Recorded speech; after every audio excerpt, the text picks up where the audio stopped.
Good afternoon, everybody. I see some familiar faces. My name is Akram Burton. I'm the executive director of the Kentucky Center for African American Heritage. Welcome you today. We promise to have a really good, enriched conversation.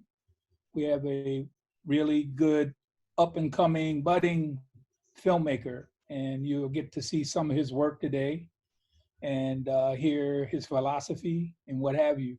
But before we get into that, I just want to give you just some housekeeping things. For you that are new to Zoom, we have a chat. If you go to the bottom of your screen, you'll see chat. If you have a pressing question, write your question in that chat. We won't entertain questions until the end of the conversation with Jonathan. If you want to hold the questions and ask them verbally, you can do that as well.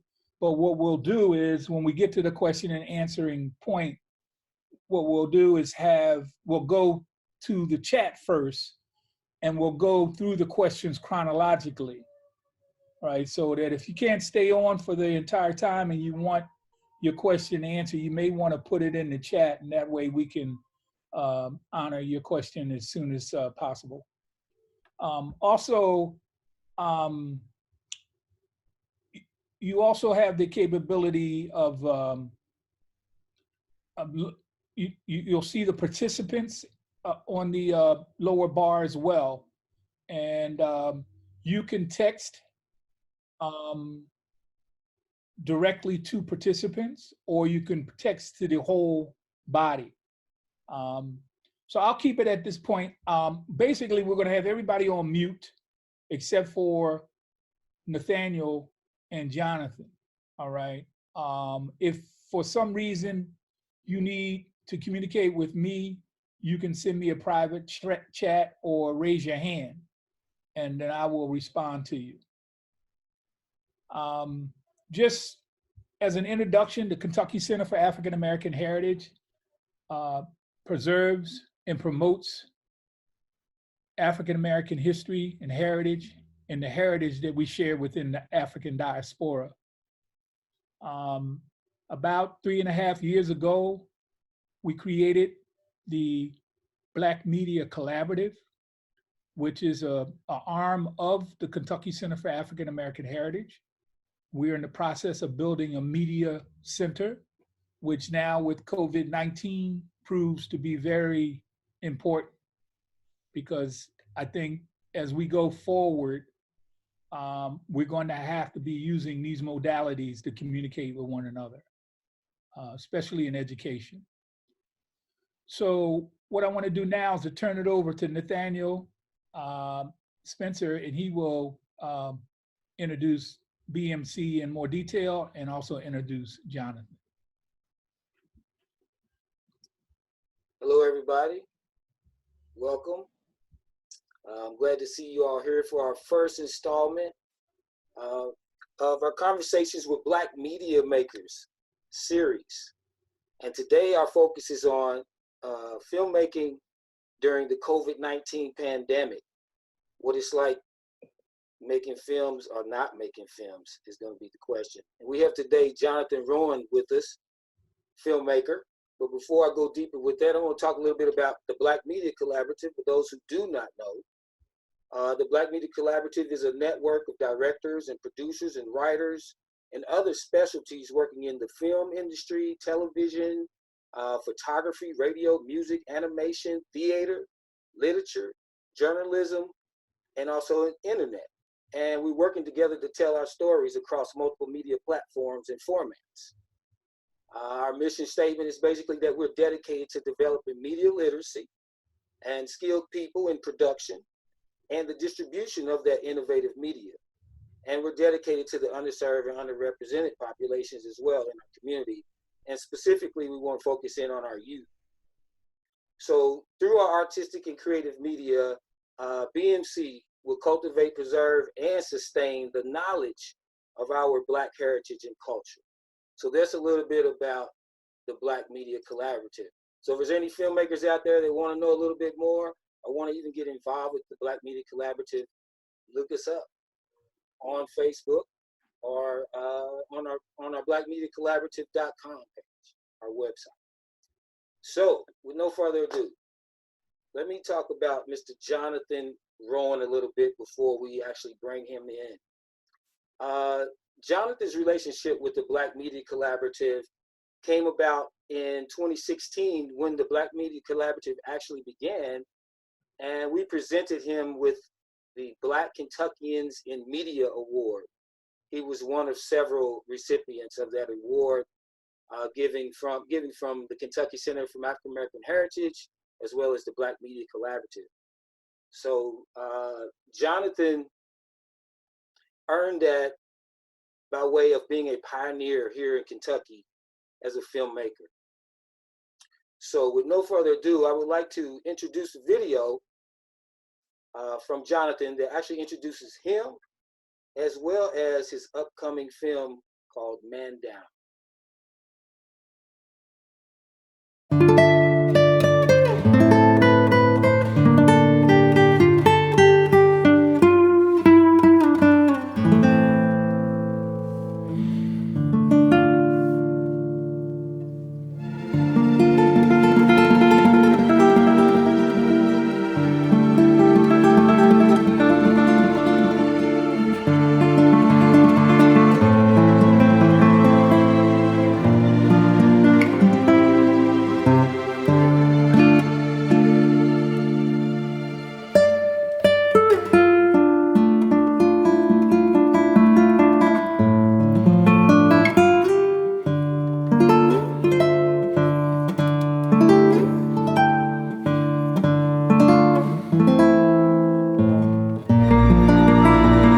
Hello, beautiful people. How's everybody doing today?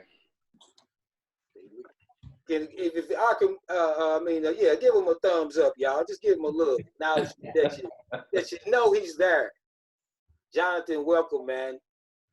Appreciate you. Thanks for having me. Yes, sir. Yes, sir. Love that reel. And now that's your sizzle. That's your sizzle / pitch reel. Is that correct?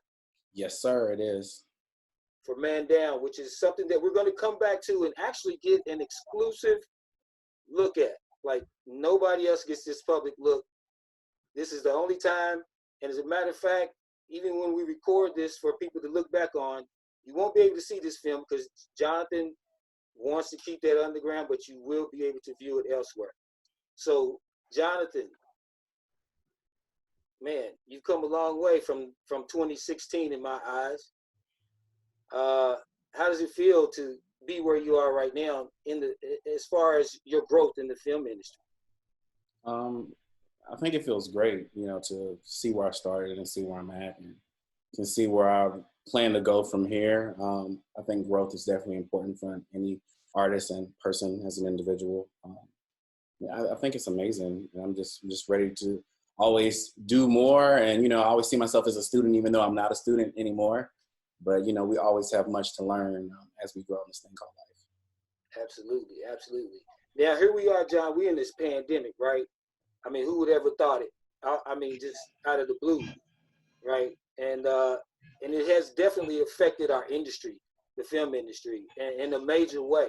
And we're still yet to see which direction that's actually going to go. But before we dive into the whole COVID-19 thing, I want you to share a little bit more about your background in coming into the industry. Like, when and why did you actually decide to get into the film industry? Because I know when you went to Northern Kentucky, that's not why you went, and that's not what you went to study for. So just take us through that beginning journey. Well, since I was the age of 4, I've always had a love and passion for the arts. Been acting, singing, and dancing since I was a kid, and also play the piano as a hidden talent that I don't share because I really don't do it as much as I should anymore. But yeah, so like I just been acquiring my talents and even got into writing even in my middle school days. And then once I went to NKU, yeah, my focus was law. I wanted to go to law school. I wanted to be an entertainment lawyer. And that's what I pursued in my undergrad, pre-law, my major, and then I had a dance minor. So my mentor and advisor actually nicknamed me the dancing lawyer. It's so funny. And while my time at NKU, I actually started working at media services on campus, which is like at the time NKU's own television studio. And I acquired all just the basic skills of, lighting, editing, camera work in a studio setting environment like a television station. And then eventually me and one of my friends, who was my coworker, we started putting our heads together and just doing our own little smaller projects. And we actually found out we liked what we were doing and we were actually pretty good at it, So, it kind of started there with just showcasing ourselves on campus. And from there, I actually created my first feature, which is Slasher, which is on video on demand on Vimeo right now. And that's where it started. And once I saw that I could really do this thing, I was like, let's try to see what happens in LA, Nice, nice. So you went from a BFE in pre-law and political sciences to a filmmaker today. Yeah. So I still have all my legal training and how to do memorandums and briefs and all that stuff. So it transferred to me handling my business on this side as well and making sure my paperwork is clean, make sure if I'm working on anybody else's projects that I can do paperwork, as well, just make sure everything's in order, which is very beneficial when you're doing permits and all kind of releases and things. Yeah, definitely a benefit to you to have that skill, because it's very expensive. It can be expensive down the line to have a lawyer, which everybody in this industry should if you're serious about it. That's for sure. Yeah. So let's talk about Slasher. Slasher, man. Slasher was actually premiered at the Kentucky Center for African American Heritage for a BMC event, Black Media Collaborative event. And that was exciting for us. And what made you want to do horror? Well, anybody who knows me since I was a kid knows that I love horror movies. Look at Luana. I love horror movies. I've always just been obsessed with, something that makes you scared and gets the blood and adrenaline rushing. So it was a first passion of mine. It's something I think maybe I could do easily, with not having a lot of experience and getting into film at that point yet. So yeah, I love slasher films. So why not make a film that's an epitome of what I view a slasher should be, but incorporate people of color, which at the time had never been seen. Okay, of course we know Jordan Peele, but that was 2017. You know what I'm saying? I've been doing this longer, and I've had a passion for putting Black people in situations that you may not normally see them in, to a more diverse audience. And I still do that today. Anybody who's already working with me already knows that. But yeah, so I love horror. I'm always gonna make horror movies here and there, but I also love impacting people with real stories of real people, Nice. Well, I'd like to see that. Just bring up Slasher here.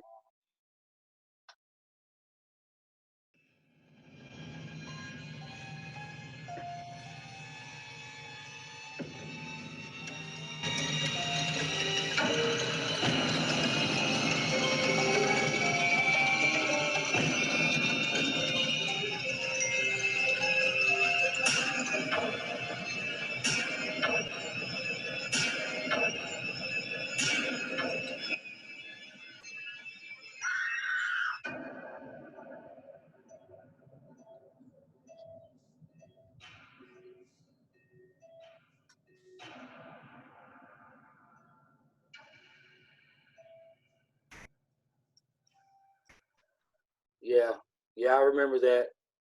I remember when Jonathan first came to me, he asked me to, he was like, hey, can you critique this for me? And, I appreciate him asking me. I don't know why he trusted me so much, but he did.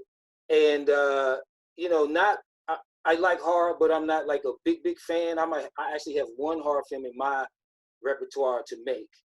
But, typically when somebody says a horror movie, most of the time people think, it's kind of, horror movie, cheesy, whatever. But he came over, he put it on.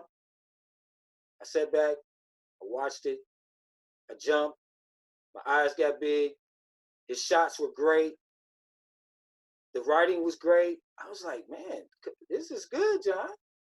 this is really good. I see the potential in this, and I could see the passion that he had in filmmaking. I mean, it was very clear. I mean, he did that movie pretty much all himself, really. And I was definitely impressed. I was very impressed, Jonathan. Very impressed.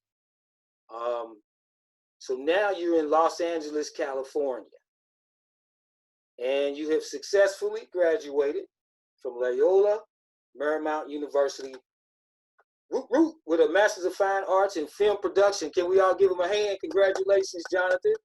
Hey, it ain't easy. Yeah, it wasn't easy. It was a challenge, man. It was a lot of obstacles, especially my first year. Had a lot of people my way, you know. A lot of people I thought were going to be allies that weren't, you know. And then I ended up gaining a great ally in Skinner Myers, who's my professor in the beginning and also my thesis professor in the end. And he really looked out for me through my journey at LMU. And without him, you know, I don't know if I would have made it this far to the end, because, you know, it's definitely a program that they try to weed you out, and everything's definitely not the way you would perceive things to be. And you have to learn to have a community within the people that you're working around, even if you don't necessarily get along with them. But you got to figure out and navigate ways around that to get what you need and get things done. Yeah. So what made you actually decide to leave Kentucky to go to Los Angeles? I know it's school, but what was the actual drive in you? You know, I got to the point my last year after I made Slasher, and, you know, at that time, people on campus, it was funny. Like, people didn't really know what to think of what I was doing, and a lot of people thought it was funny. And then people even told me, even today, that they used to talk about me. They used to make fun of me for what I was doing.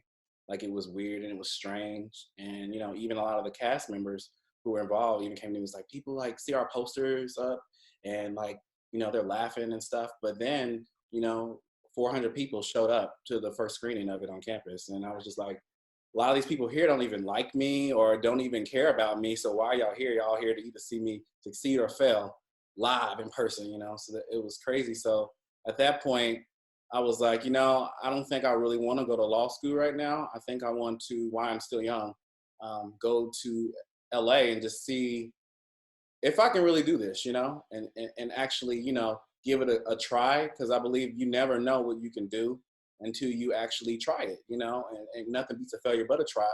And I don't want to be a woulda, coulda, shoulda person, you know, never in my life. I'm going to do everything that I want to do or think about doing, and just either, you know, succeed or fail at it and move on from there. Yeah, yeah. I remember actually having a discussion with you prior to that, and you know, we talked about staying in Kentucky, because at that time, Kentucky was getting into the film industry. The tax incentives were here. They were, you know, there was no limit, and but yet I myself had my 5-year experience in LA as a filmmaker, and so, you know, I had to say to you as well, yeah, as a film commissioner, I wanted you to stay home, but as an experienced filmmaker that experienced LA and Hollywood, I felt that you were serious enough to where, no, I need to tell him, if that's what you want to do, go do it, because that's where you're going to get down and dirty at, is in Los Angeles, California, in Hollywood. I mean, you can't get no more dirtier than that. I'm dead serious about that. It's really, you know, I did the whole, I mean, I literally, before I came back home, I was one of those starving actors and filmmakers, and I had my days of sleeping in the car to do what I wanted to do. And I got to learn so much while I was there. And it really helped me to decide if this is what I really wanted to do. I knew that's what I wanted to do before I got there. But if you can make it through the trenches there and come out smiling and still moving forward, you definitely can make it in this industry. You definitely have to have the passion. And Jonathan, I know you definitely have the passion. You're showing it right now. And that's a great thing. It's a great thing. So let's go back to school. Let's get back into your filmmaking. And so you had to have several projects. You had to make several films to get your degree. So as part of your requirements, right? Right. I think it was 6 films total I've made. I was going to ask you how actually many. made more, but yeah, like main semester films, I think. Can you give us the names of some of them? Because I know you have some of those online.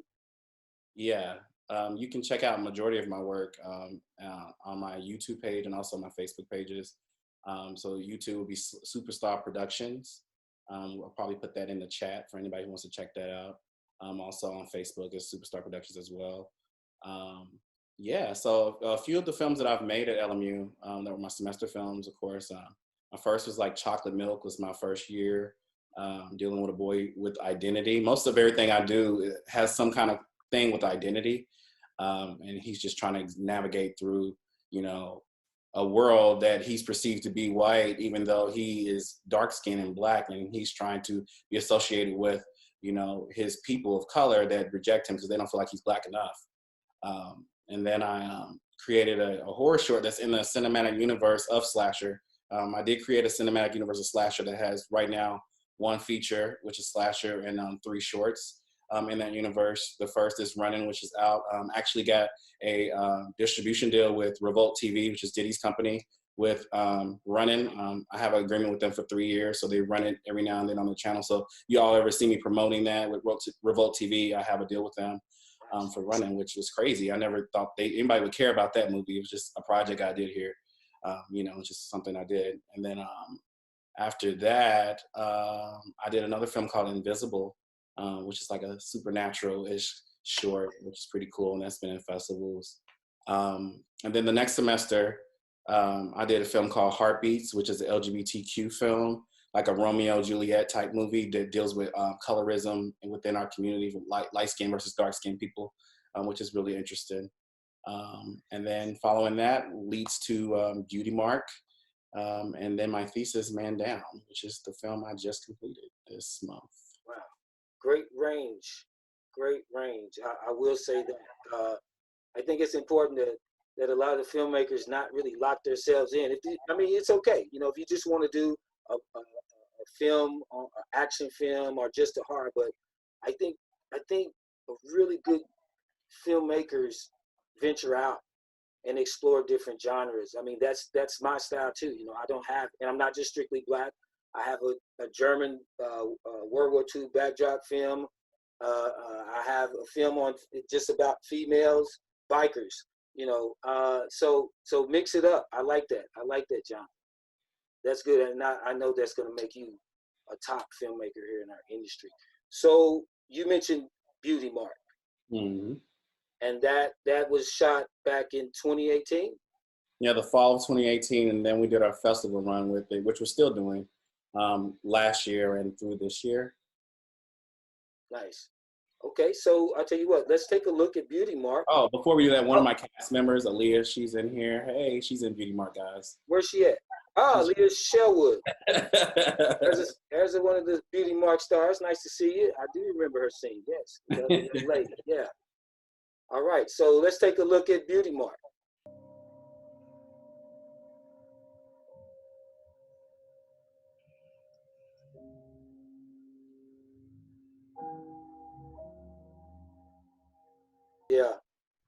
Yeah, that was, yeah.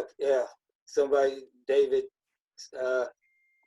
brother said powerful. I'm sure everybody felt that powerful, very powerful film. Man, Jonathan, talk about it, man. What made you do that film? Before I get into that, I definitely want to shout out Carmen, who's in here today. She helped me with the sound. Like, Carmen is amazing, and I thank God for her, like, just rocking out with these projects, because like LMU doesn't make any of this easy doing the post time they give us. So we were just like at the crack of dawn, going in, testing it. Like, I think we wrapped our version of this movie at 7 in the morning, right, Carmen? Like, it was crazy, but we did it. But yeah, going into this, the story behind this is that my mom has been involved in domestic violence at the time she was married. And also one of my best friends in high school, she was in a situation that a lot of this stuff is kind of based off of, that was happening with her, and she was with an older guy, and you know, it wasn't really a good look. And I remember one time I called her, or the guy had called me because he seen my name in her phone and just like acted crazy, and then broke her phone and everything. It was just nuts. And actually, took a break from that situation, until she was no longer with him anymore after that. So, yeah, I just wanted to tell this story because I think it's important for people to know what happens in these situations and also what happens when you don't leave. This version of Beauty Mark is left ambiguous in that you don't really know what she's going to do. She just found out she was pregnant and, is she going to stay? Is she going to leave? But I do have another version of this film, which I'll put out maybe sometime either later this year or next year. That's a more dangerous, darker cut of this and further prolongs a choice of the character that actually she makes. So yeah, just look out for that. So yeah, I just feel like I always wanted to touch on domestic violence just with things that I've seen and experienced personally. I've been in some situations too, on the receiving end from people like trying to put their hands on you and do stuff like that. So yeah, that's where this stems from. Yeah. So do you feel that this film is very relevant right now? And Oh yeah, COVID. If you guys have been paying attention to the news, like since people have been in, domestic violence has skyrocketed. So I feel like this film once again is relevant beyond Domestic Violence Awareness Month or anything like that. Like it's just sad the abuse and the numbers are going up for people who just don't like who they are being cooped up in a contained environment with people they're supposed to love, and love is not supposed to hurt. Love is not supposed to hurt. It's supposed to feel good. It's supposed to make you feel alive and feel like that person is the only person that really, matters the most. But unfortunately, everybody doesn't view love the same way. Some people view love as manipulation and controlling, thing to keep you as their plaything, so. Yeah. COVID-19 has affected all of us in so many different ways, personally, impersonally, friends, family. So let's talk about COVID-19. That's what we're here for, how it's affecting and how has it been such a challenge to the film industry. Again, out of nowhere it happened. How did this affect you personally, the pandemic coming in out of nowhere, man? Like, take us through Jonathan's life just right before this pandemic and the day you woke up, because it seemed like we all woke up and it was there, but no, it had been creeping along the way. But it just feels that way sometimes, like it just came out of nowhere. So just take us through your life, man, during this time. Well, I guess we all know COVID has been around, according to 45, since November. But I don't think we really started figuring out something was wrong until February. And thank God I had just wrapped Man Down in the early part of February. So my film wasn't affected by it, but we started feeling something was wrong. And then I did another music video short, I want to say the first week of March. And that was the last project I did because the next weekend we were done. Like everything was closed. The school was unsure what they were going to do with us. They told us we could use their facilities, to finish our theses or whatever we had going on. And then, after that, they changed their mind midweek and everything was closed. And then California, well, not California, but LA County has shut everything down. So we were on lockdown up until this very moment. And I think we're going to be on lockdown till August, I believe, that I saw the new update. So just everything's at a standstill. The movie industry doesn't really know what to do. I had the pleasure on last Thursday in my Zoom class for development. The president of Sony actually came and talked to us, and we were asking him questions about what was going on with the industry. And they don't really know. They were hoping to start everything out by July, but they don't. Nothing's really predicted at this point. I'm pretty sure this is going to go into next year. So it's just been really hard for creatives to keep creating, if that makes sense, and keep things going, especially like transitioning from graduating is very hard because everybody's happy for me and I'm happy, but still at the same time, like my moods and just how I feel is up and down, so up and down, especially since graduation week. I've been pretty good at keeping myself distracted up until, I'm supposed to be actually being celebrated, and my emotions have just been all over the place. Trying to be happy, trying to be positive, but can't really control it, having moments of depression. just trying to figure out what's next, what to do, where I'm gonna live. You know, it's just so many realities that you have to deal with, and we can't, get a clear answer on what's happening right now. If that makes sense. Yeah. Yes, it does make sense, because any filmmakers that's on here right now, I'm sure that we're all dealing with that same thought process and wonder, and what do we do next? Now I did a little research, and I did see where in Australia they actually started filming major productions. There's a very popular soap opera there called Neighbors, and so I'm kind of been starting to watch them to see what their process is, but they're still uncertain themselves about how it's going to go. But they are the first major production since COVID to actually try to do it. But what I'm understanding how difficult it is, because it's just going to be difficult. This is a contact industry. If it's face-to-face contact, if it's stunts, if it's physically picking up equipment, one guy picking it up, the next guy picks it up. So it's definitely a risk.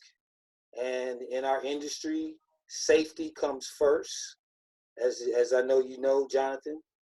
And so I believe that's probably why it's very confusing and challenging for filmmakers and film studios to move forward.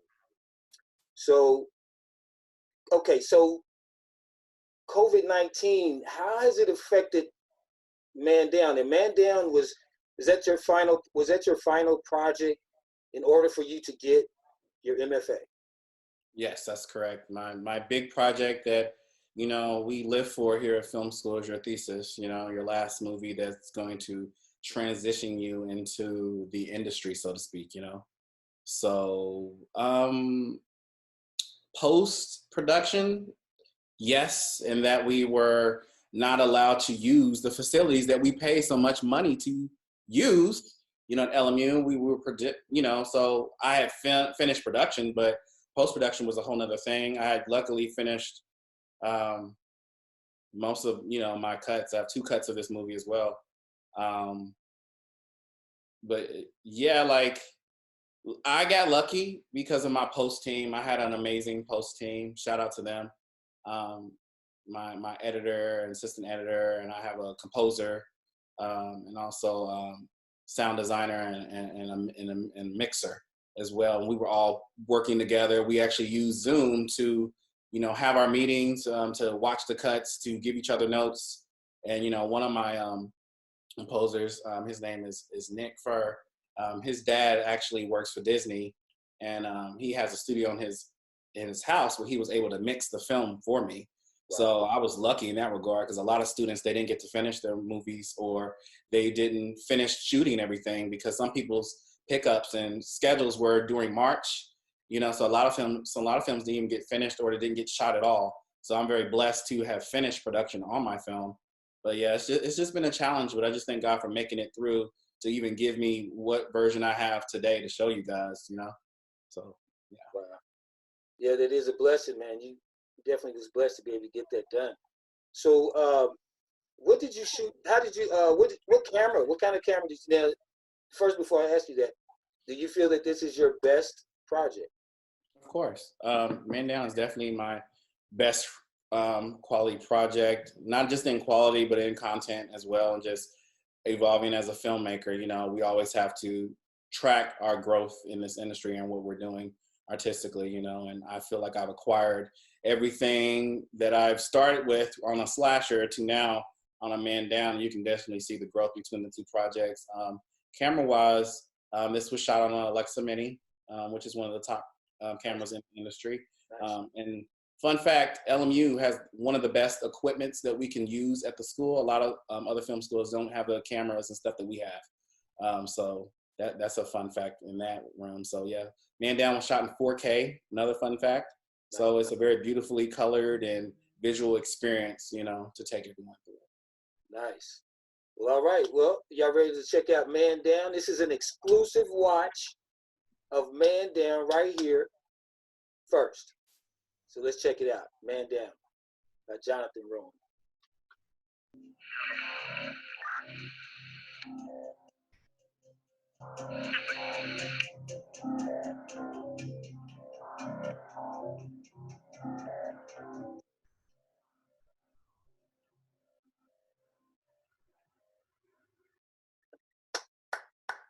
like I say, man, we gotta give it to him for that.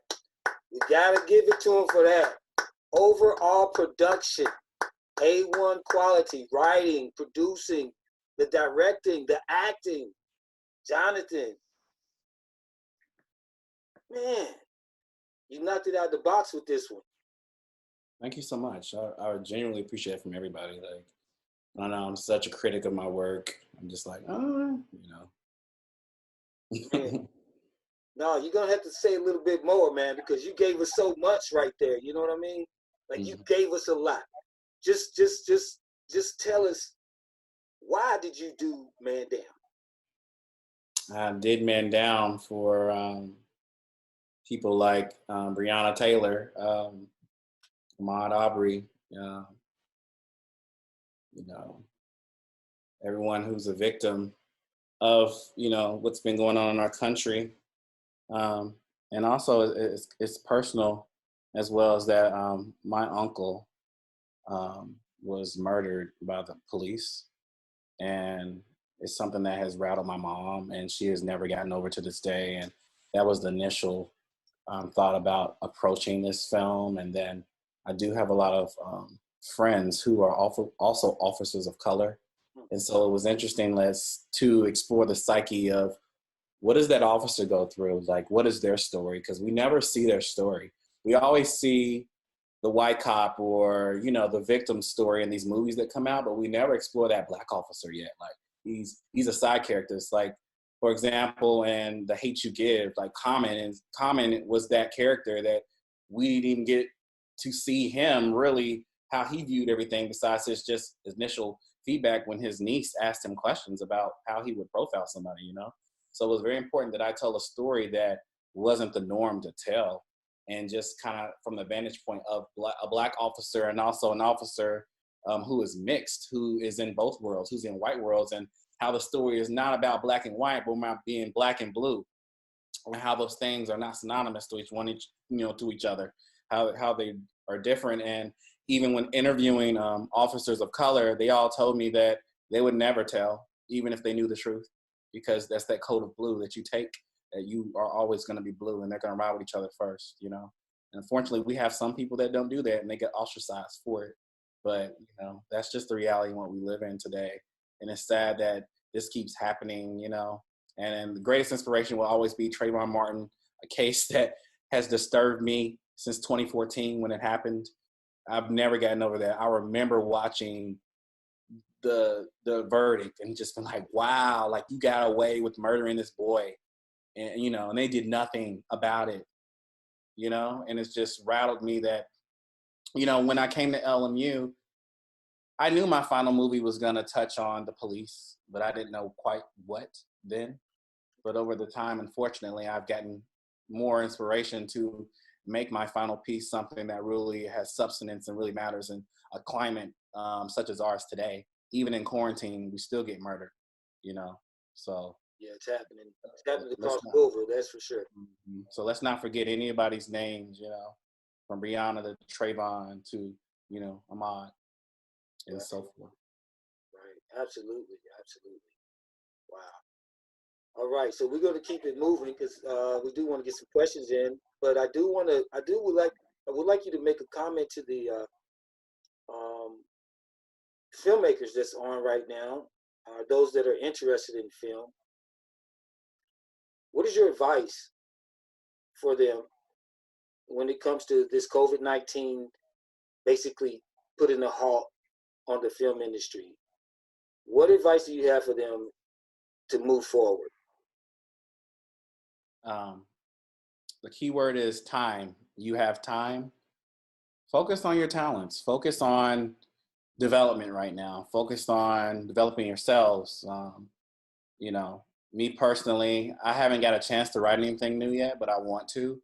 It's mostly just post-production things that I'm lucky to have projects in post, where I can give my energies to things since I can't really focus on production right now.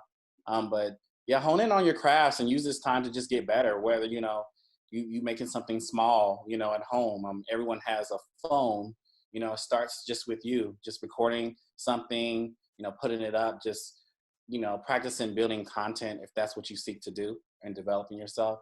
And, nothing was built overnight. I didn't just do this yesterday and become here today. I'm over like 14 years been trying to do film. So definitely it's not been an easy road, but it's been a very rewarding one to get to this point and still, have much, much more to do and learn.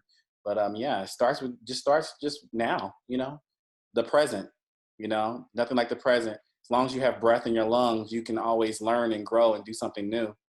So don't be afraid, and don't let this time distract you and take you away from working on yourself. Absolutely. And the question I meant to ask you is, what are your plans now with Man Down? What are your major plans? Because that's a great film, man.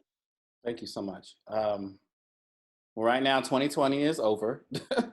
So I'm selectively showing it, screening it selectively. But as far as a festival run, 2021, if we're still all blessed to be here, would be a festival run for this film and see where it goes. So yeah, it's just a hiatus right now from everything. Definitely digital content is what I want to focus on, just putting other works out digitally so people can check it out, even though we're in quarantine because everyone's, inside for now. Right. So yeah. Well, someone stated that this should be in theaters right now. That'd be amazing, Yeah. You never know, man. Give me the deal. Give me the money. Absolutely. Absolutely. All right. Well, before we go into Q&A, I'd like to bring Akram Burton back on. And he's going to give us some announcements of some of our upcoming virtual events. So, Akram? Yeah, and I just want to ditto, Jonathan, you have really grown since the last time we had you at the center. And every time I see your pieces, man, it's just amazing how you have grown in such a short time. And really wish you luck in your endeavors as a filmmaker. I wanted to just mention that we have another one of these conversations coming up this Saturday. And I'm going to share with you a flyer, if I can find it. Excuse me. Yeah, there we go.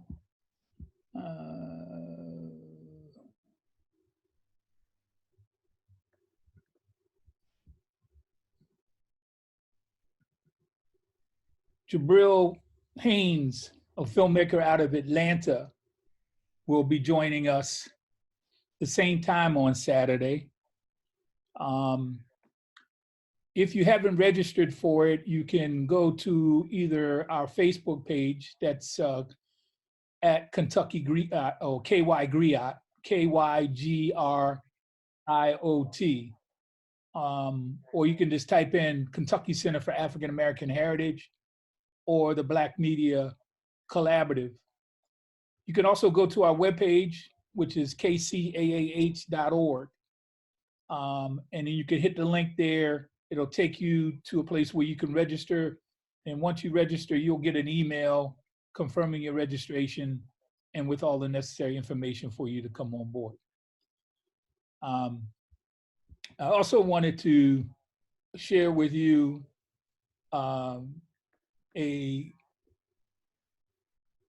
another conversation that we're going to have in June, and that's with Nefertiti Burton. She is related to me as my wife, and actually she's online. I didn't know if you wanted to say a few words, Nefertiti, about your presentation. Just give me an indication that you would like to do that, and I will connect you.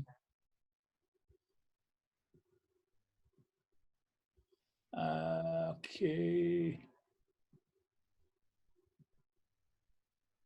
Okay. Good. Hi, everybody, and hello, Jonathan. Before saying anything else, I just want to salute you. I think that work was really beautiful. Coming up in June, I'm going to try to contact a few friends locally.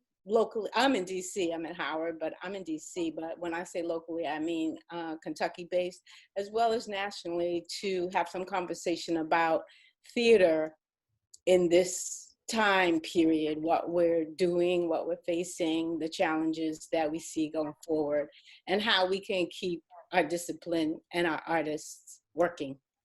So that's all I have to say at this moment. Thank you. Thank you, Nefertiti.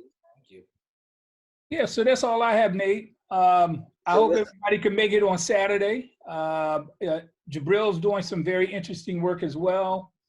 Oh, yeah. He's actually doing a piece that he actually started during COVID, and it's very fascinating because it involves filmmakers from around the world. And I only know bits and pieces of it, but I'm really excited to see. Every time I talk to him, he's very excited about what's happening. He's getting a lot of great scripts from Africa, from Asia, from all over the world, and he's piecing it together. And I think you'll find it to be very fascinating to see, to hear his philosophy about how you still continue your passion during the COVID-19. So Akram, let's open it up for questions. As a matter of fact, I think we have some questions here on, let me see, let me check. I thought I saw one come through. No. Anybody have questions that we can just bring right on then? Hold on. Cyrus, introduce yourself. Tell us who you are. Oh, I'm unmuted. Great. Okay. All right. Hey, I am Cyrus Shabari, as you know now. And so if I'm currently just a graduate student at LMU.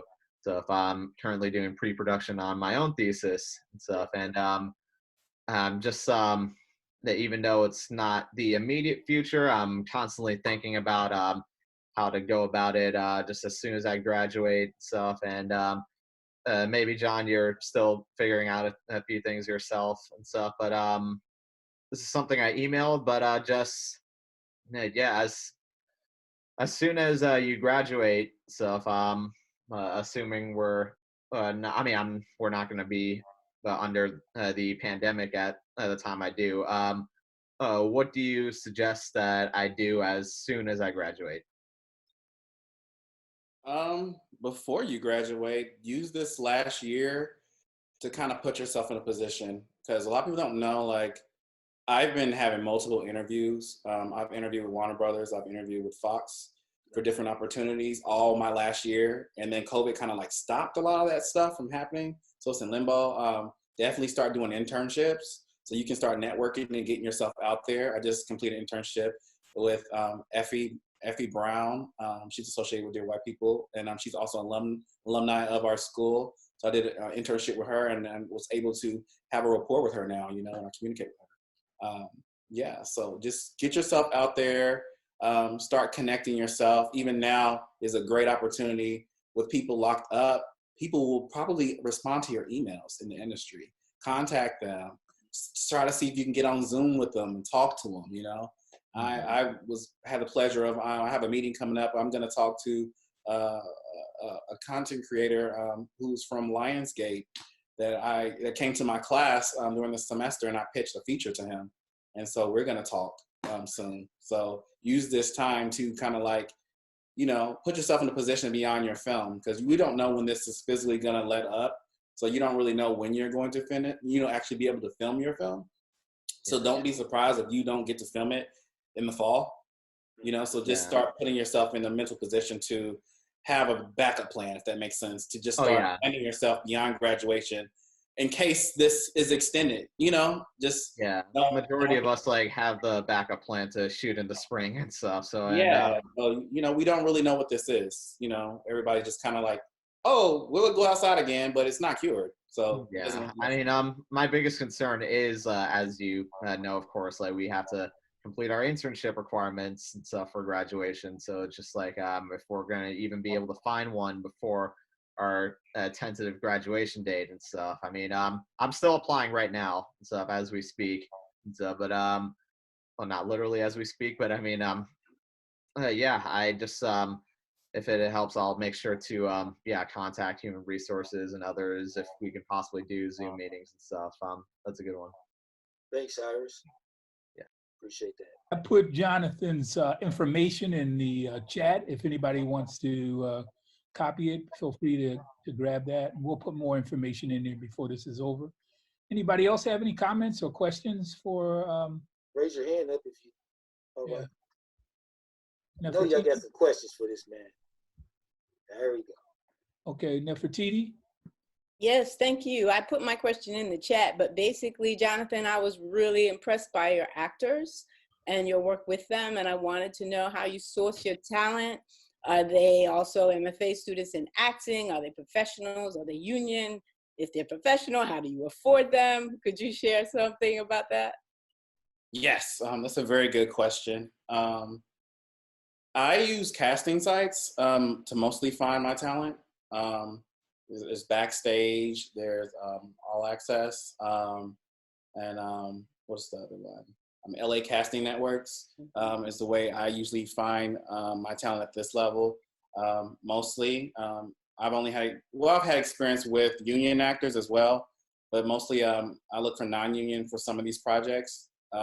When you're looking for involving SAG or anything, you have to already have everything together, and it takes about 3 or more weeks to put that paperwork package together to even get those actors. But I've been pleasantly surprised that, a lot of times the SAG title doesn't mean anything because a lot of them have been background talent and they just got a voucher. So they just have this, title, but their acting is not where I can find some raw talent on the street or somebody who doesn't have that much experience, but it's just naturally great. And I've also used social media to my advantage. I've slid in a lot of DMs, contacted a lot of people. That's how I got both of my leads from Beauty Mark and Man Down. I found Jason, who's amazing, Jason Mims. I found him on Facebook. I was just like, wow, he has the look I'm looking for. And I was just like, well, can this man act? And he sent me a self-tape and he was amazing. Like his self-tape blew me away and blew my professors away. And I was just like, I just want to meet him now just to make sure he's, not crazy. And, because these people, this industry is so funny because people have ego, E-G-O, like capital letters. They're not easy to deal with. They have attitudes and they see themselves bigger than what they are. And I'm like, if you're not doing, regular spots like Viola Davis on television where you're super busy and I can easily get in contact with you and your IMDb page is not built up, then you should be a little bit humble, and be happy that someone is giving you an opportunity who is even interested in you being a part of their project, And so to that, I just say, be strategic in how you look for talent. I know the industry now is kind of like followers and stuff like that on Instagram, but they still need to be able to know how to act, Don't just have beautiful people in your film just to have them. Like I have a plethora of both. Like you're appealing to the eye, but also you're very talented because my casting process is a little intense. If anybody who tells you you work with me, I make you go through the ringer and we test you with different people and make sure you're right. But as of now, like through my projects, I kind of have a Rolodex of actors. So I just text people that I want to be involved, like the lovely Aaliyah who's in here right now. Like we've worked on so many projects together and we just finished one at the top of March. So we'll see when that comes out. And there's some other actors in here as well that I've worked with. Let me shout out Katrina, who's in here, who's in Slasher. Nigel, who's in one of my films, Sins of Thy Father, that I haven't put out yet. So kudos to everybody who's been rocking with me. I just want to mention Nefertiti. I don't know if you noticed that one of your MFA students was actually in his production as well. Gary Bryce. I didn't see him. Yeah. Well, no, he was a PA in this particular production. Oh, cool. Yeah. He Well, does. Jonathan, I wanted to say that, you know, we have a BFA program at Howard with some really very talented students who come out ready to work in the industry. And then also I'm affiliated with the MFA program at the University of Louisville. So I hope we can stay in touch. If you have some projects where you're looking for, you know, folk, you don't have somebody in your Rolodex that's already, you know, that's ready to go, get in touch with me. I'll copy your information from the chat, and I wish you well. I wish you luck and good fortune going forward. Thank you for your work. Thank you so much. And yes, I would love to stay in contact with you or anything, you know, going forward. Thanks, Ned. Somebody else had their hand up. Charlene, Miss Charlene. Charlene, okay. Holloway.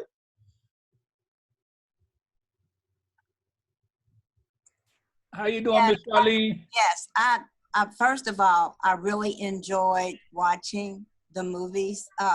Jonathan, congratulations. You done a great job. I love the way you have so much emotion in your movies. And as a writer myself, I write with a lot of emotion. So now that Dr. Burton gave me your email, you will hear from me today. And you will hear from her. You will hear from her. That's right. I'm excited about being here, invited today. Good to have you too. Yes, Thank you. definitely, definitely. Did you have a question or just a comment? Yes. How long will it I'm a retired registered nurse, so I understand about COVID-19. Do you think that maybe next year, by maybe the first of the year, you might be ready to think about filming another movie, another project? Yeah, at least by summer, you know. By summer? It's so funny because I had so much stuff set up for this year. Like before this happened, I was in the process of casting a horror film, and I just don't know what to do with that anymore right now. It's just kind of like, I just stopped. People are still like writing me and applying, but I just stopped responding to the emails because I was just like, there's nothing we can do right now. You know, I'll get back to you when I can. But it's just kind of disheartening because I at least wanted to film at least 3 or 4 more projects before the year's end. But I don't know. I guess we'll just have to see how this happens. But hopefully, you know, whenever this breaks, I plan to, you know, push forward and get some more projects done. I hope that answers what. Yes, that answers me. And I'm hoping that you will have time to maybe read something about what I wrote. And I hope you will answer my email too. Thank you, Ms. Holloway. Thank you. Yes, ma'am. All right, let's take one more question. Kevin Wade. Kevin, tell us who you are. Yes, sir. Hi, hello. My name is Kevin Wade. I want to first start off by saying, you know, because I know Jonathan, because again, I met him on Backstage. That's how I found out about Man Down. And I actually auditioned for Man Down. And during like the process, like I said, it's kind of really great to see how Man Down turned out. You know, considering like he picked the perfect role for the role that I was going to play, which was Jerome, I think. But he picked the perfect person for that film. He couldn't have did better. But my question for him is, how, like, for when you cast people, like, is there? I know your casting is very rigorous, but also, like, what exactly is the casting process? Like, so that I know in my mind for any other future processes that when I'm auditioning for other directors, how can I be better? How can I fix myself? How can I fix and critique my own self? Well, first, let me give you your props because when I saw your tape, you were amazing.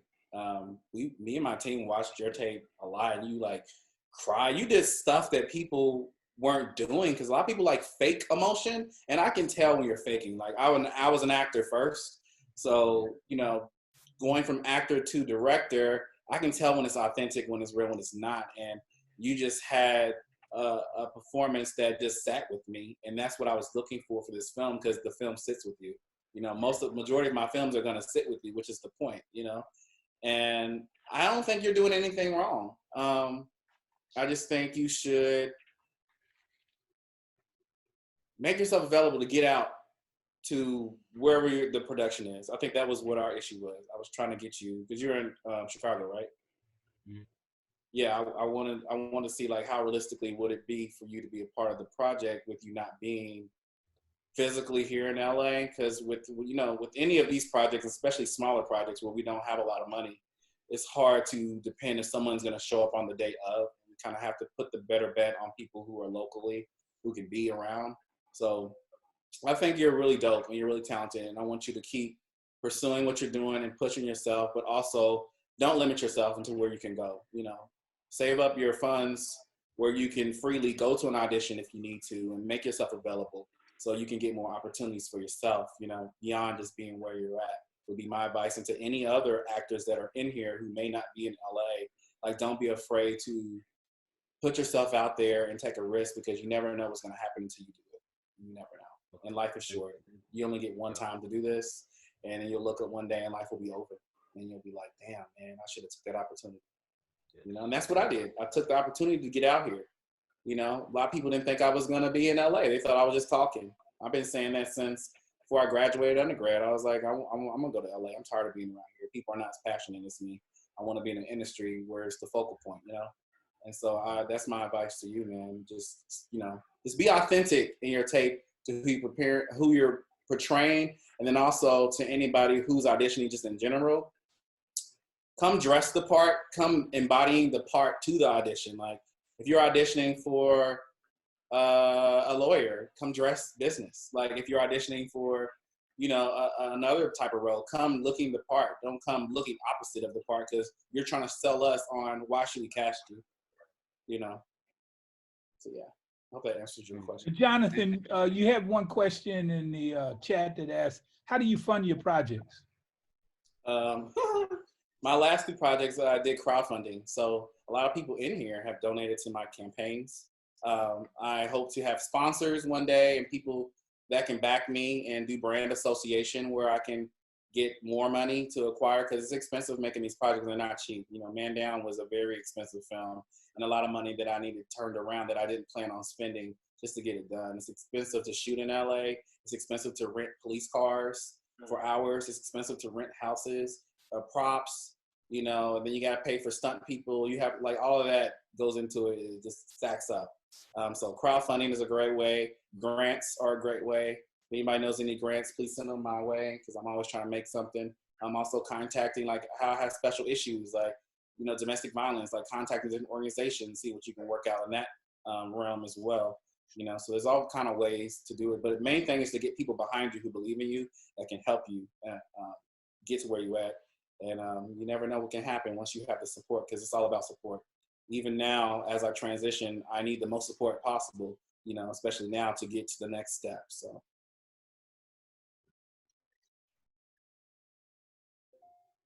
Okay, well, I don't think we have any more questions. Okay, Jonathan, what's your last name? Bird? He interviewed Jonathan last time, didn't you, John? Jonathan and Jonathan, that's right. He has a question, Akram. Okay. Nefertiti did. This will be the Nefertiti as the one that asked the one about hold on one second. Oh, okay. There's some other questions in the chat at the bottom I just seen, by the way. Oh, they just came in? Okay, hold on. Burnett is up. Oh. Okay, Burnett, go ahead. Everybody, how's it going? I'm Jonathan Burnett, and also I'm a good friend and also a filmmaker with John. And I graduated from LMU before him back in, when was it, 2018? So I know the process and of LMU and how they weed people out, and also, you know, I've gone through the thesis process. Well, first, just speaking on John, I've seen him, like, since the beginning and everything that he's gone through to get to this point in graduating, and I want to congratulate him because he has certainly grown as a filmmaker, and he certainly does have range with the stories that he tells. But one thing that I'm always impressed about since he came here is John's marketing skills. He knows how to market himself and how to utilize social media and technology to get his name out there. And John, it's kind of like how Spike got hit to where he is. Spike is a master marketer of himself. And now that technology is evolving like every single day, and now that we're in this pandemic, how important is it for especially people of color and like, you know, Black film industry to utilize that technology today? It's very important, you know, like I was having this conversation the other day that, you know, before now, we used to have to pay people to go into a studio and broadcast something. Now you can simply broadcast from your phone. You have these liberties and these freedoms here in this great country. Because even in China, they don't even get to be on Facebook and stuff like that, you know. But you get the opportunity every day to control how you want to brand yourself. So I feel like people who are smart and trying to be content creators or just get your brand out there, utilize social media. Even if you are a person that don't like to post yourself, man. I mostly, if you notice about anything that I post on social media, it's mostly my work. I'll post something funny, I'll vent about something that's going on currently, but 9 times out of 10, it's strictly my work and my brand and what's going on with me, you know, to the point where I annoy you. And if I annoy you with my brand, it means I'm doing my job because you're seeing it constantly, you know? So that's very important. Repetition, right? Yes. Yeah, I even told my Katrina, who's in here, I told her, like, get on Instagram, get your stuff out there, tag people in your videos. Like she did the Savage Challenge. Like I put it on my page and I tagged Megan Thee Stallion. I was just putting all kind of people in it because you never know who's gonna see this stuff. And now people are at home, people are going to see it, you know, so you can get seen like never before. Speaking of Katrina, she has a question for you. She said, in a highly competitive field, especially in Los Angeles, how do you set your talent apart from others? Also, is race-related issues still of importance? Yes. Let me get that. She wanted to talk.